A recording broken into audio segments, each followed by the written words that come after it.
We definitely want to do the album in its entirety. That's, I think, the ultimate goal when you make a record like this, and we're a very theatrical band. We've always had large ambitions, you know, to just do big things live. And this record, I think, will allow us to do those things.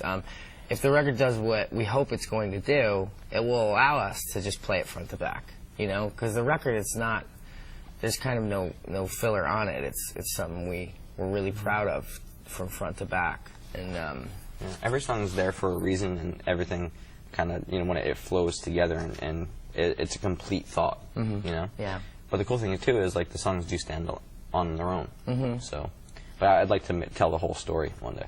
Yeah. That'd be nice. Yeah, it'd be great.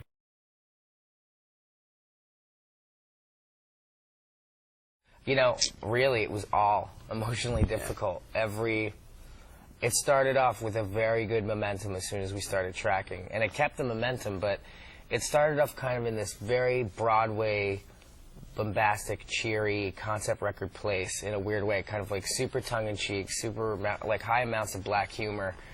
But from that firing point, it then needed to dig up the real ugly stuff. And I think the deeper you get into the record, the harder the songs were to create, really, you know?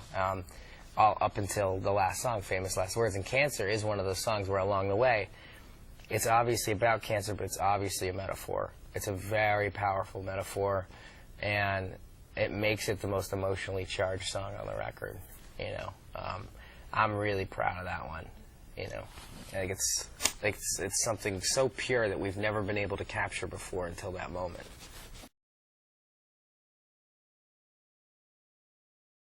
I think that anytime you set out to really reinvent yourself, and you make a conscious decision to not repeat what you've done in the past, and to really push the boundaries, like individually and then as a whole, you're gonna dig up some demons and have to deal with these things, you know, personal issues and you know, band issues, friendship stuff, and just things that happen in life. And I think that, you know, we hit a lot of walls when making this record, you know. But I think the greatest thing about this record was that we really found out who our family was, and really were there for each other, and helped each other really get past a lot of things, and get to the next level as musicians and as a band, as people. There was no easy answer in this record. There was no tragic event like the last record that, you know, spawned the album. You had to look inside yourself for the answers this time, and that's scary, because what you find is not necessarily, you know, something pretty. You find out that you have a lot of ugly things inside of you, and you have to face a lot of truth. You have to face the things that you're afraid of the most. And that's what you have to do when you have to look inside, as opposed to like, oh, this happened, so we're just going to write about this. Like, you know, so it made it hard.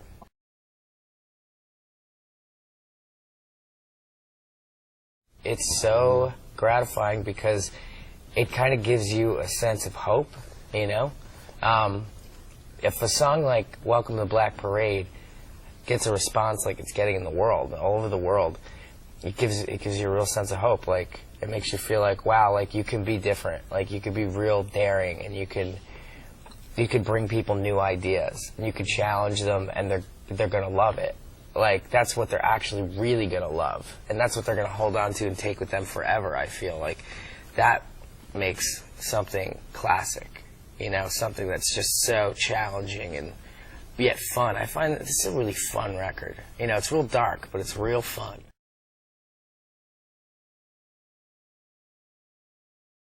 A lot of the records that were influencing us were these classic rock albums. And not like typical classic rock in terms of what people would think, but these classic records like, you know, Queen's Night at the Opera or Pink Floyd's The Wall. But, I mean, we're very excited to play this stuff live because it is very direct and very powerful. And, you know, we crafted these songs very carefully and just with a lot of heart. And they're very honest. I mean, they translate almost immediately when you play them, even when we were playing them for each other. So we're really excited to play that stuff. I think right now it's going to be kind of reacquainting ourselves with our fans, old stuff, new stuff, very intimate. When it can be intimate, you know. I'd say minimal production-wise, theater-wise, very minimal with that stuff. This record, you know, it's not a double album, but it's got enough ideas on it to make it one, you know, and people really need to digest that. And I hope by early next year they have digested it where we can, I mean, there's stacks of drawings for the show, just like there were stacks of drawings for the uniforms and for the characters and for the artwork. So there's always plans for that kind of stuff. We have tons of plans.